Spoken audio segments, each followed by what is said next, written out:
YouTube, what's going on? If you're new here, my name's Roger. I own a company called QVO Tactical where we make holsters and gear and also film content for this channel.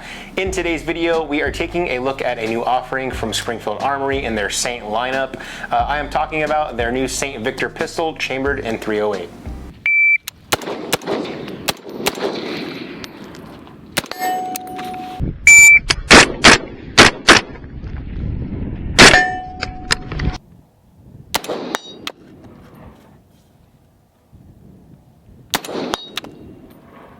So before we get started, I'd like to tell you all how I came about getting this gun in for review. As you guys might remember from a little while ago, I did a Hellcat video with Springfield. I worked with them in the past.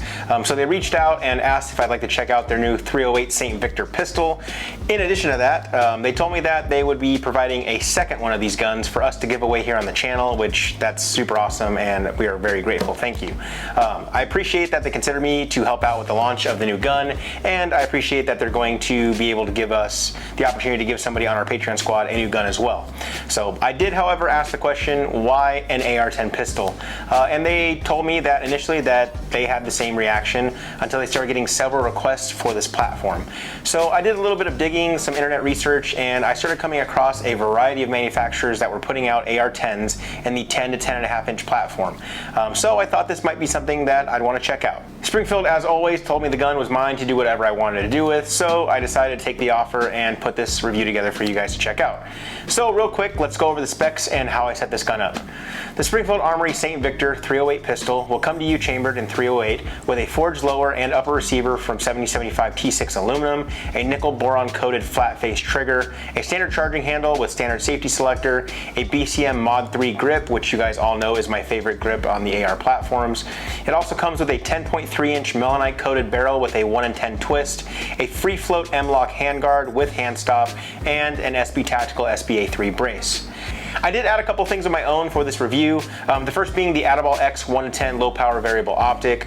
With this being an AR-10 platform, I definitely thought that we'd want to get some mid-range shooting in on this review. I did reach out to Atibal and I ended up getting in contact with the owner, Jimmy.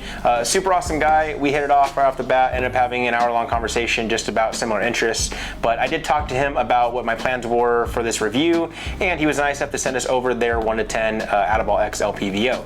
I picked up some gear to show you guys how awesome this scope is a little later on in this video, so definitely stay tuned for that. In addition to this, I put on my Holosun HS507 with an Arisaka offset mount that you guys saw in the previous video with the Geisley build. I also included a Lunar Concepts split fix for the SBA3 just to make it a little more rigid, as well as the Lunar Concepts contour padded sling. And lastly, I threw on a Modlite PLH V2 with a Unity Tactical hot button. Okay, now that all of that is out of the way, let's get to the range footage. For this review, we brought out the entire QVO crew. We decided to have a work/range outing for some fun, as well as getting this review filmed. This also allows everyone that watches this video to see a variety of people shooting the platform, which I think helps you guys out because since none of us all have the same shooting background, you get to see everybody from a beginner shooter to somebody like myself running the gun. Before we get started though, I do want to mention that on our first range trip, we were shooting some 150 grain .308 and I could not get the thing to zero for the life of me. I tried using the Atibal X and EOTech EXPS3, the Holosun offset mount, the Holosun mounted on the offset mount, and the rounds were just all over the place, even at 25 yards. So I found this very odd. I reached out to Springfield and they sent me a new gun and they let me know that they would inspect the other one when they got it back in. Before getting the new gun though, I did talk to a buddy who does a little bit of long range shooting, and he got into discussion about the 150 grain ammo that I was using. He told me that with a 1 in 10 twist, which is the twist rate on the barrel that I was using, and being a 10.3 inch barrel being so short, he doesn't think that the round is fully stabilizing, which is causing it to go everywhere when we're shooting it. So when I go out to the range for the second time, I tried using both the 150 grain and the 175 grain. With the 150 grain, the zero was still inconsistent. It wasn't as bad as the first range trip, but it still wasn't enough for my liking or satisfaction. So I switched over to the 175 grain and found much better success. We were able to even hit all the way out to 500 yards a couple times. There it was. Big thanks again to Springfield for the awesome customer service. They were on the ball, got it switched out for me right away, and I honestly think that after trying out the different grains of bullets, I'm willing to bet it was the weight of the round and not that first gun at all. During this review, we shot from the bench, prone, and tripod positions. I will say that using the SBA3 in conjunction with this platform while shooting for distance, it's not pleasant. My shoulder is still pretty sore from the range session. I would definitely recommend using maybe the SBM4 brace as it's a little beefier, or even just file for the SBR and go with an actual stock. I say this only if you plan on shooting it from a stationary platform for distance. When we brought the targets in for close range courses of fire, I didn't find the recoil to be that uncomfortable.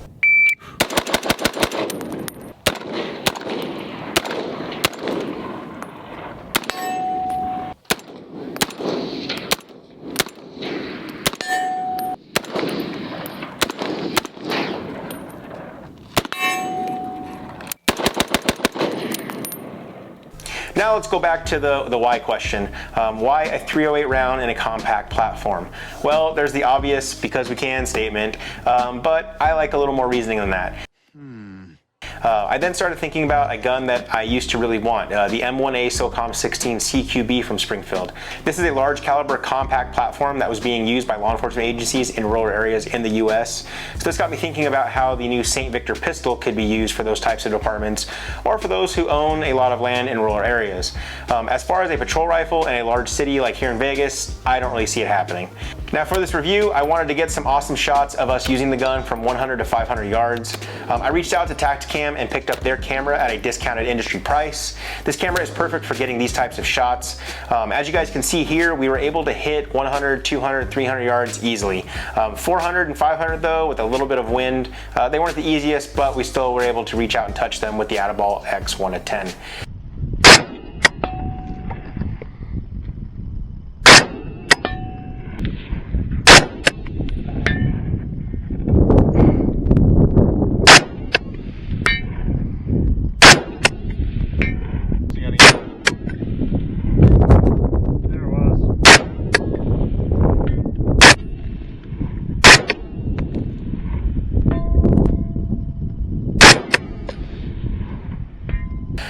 We also know with the recent release from a large company of their 1 to 10 LPVO that these are kind of the hot ticket item right now. Atibal has actually been making their 1 to 10 since about 2017, and I found it very easy to use, guys.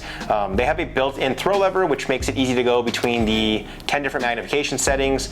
It also has 6 different brightness level settings on their illuminated reticle, and it also serves nice as a red dot when using it at the 1 power. The turret caps are quick locking and easy to use as well. You can order this from their website, and you can also order the 35mm Bobro Engineering QD mount, which I honestly think is the way to go. Bobro makes solid quality mounts, and the aesthetic is right there to match the quality.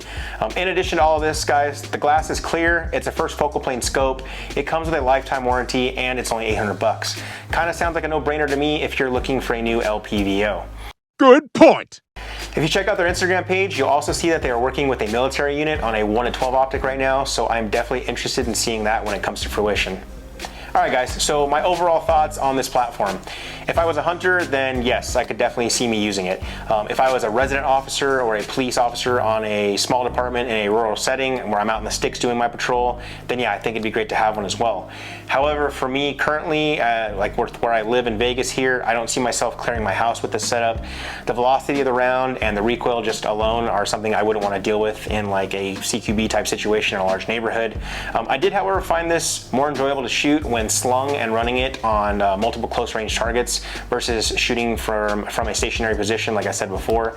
I think that having the gun slung and being able to pull it into myself and get more points of contact on it just made the recoil more manageable than when I had it stationary from the prone position or on the tripod.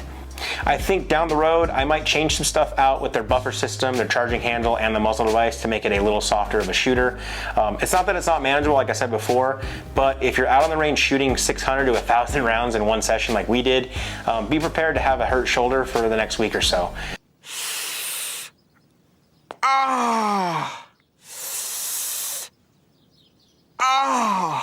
Their 2-piece blast diverter is cool if you're behind the gun, but if you're on the side, be prepared for that blast. It's teeth shattering. Now with the price point of around $1,200, I think you're getting a good deal, and with a few modifications, you can make it a soft shooting, large caliber, compact platform, which I think a lot of people are starting to have an interest in. So yeah, I think a lot of people are going to be picking this platform up. Well guys, that's going to do it for this review. If you like what you saw, please give us a thumbs up down below. If you are new to the channel, please consider subscribing as we post new videos every week. If you want to support our content, please check out our website and our merchandise that's listed down below. In addition to that, guys, you can also check out our Patreon link. Patreon members get first access to new content, new gear, special discounts, and contests/giveaways. They're eligible to win prizes like this St. Victor 308 pistol right here. So again, guys, I appreciate you checking out the video, and as always, I will see you in the next one.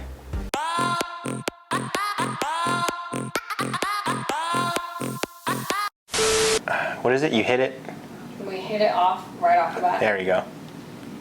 We hit it right off the bat. Stupid. This is a large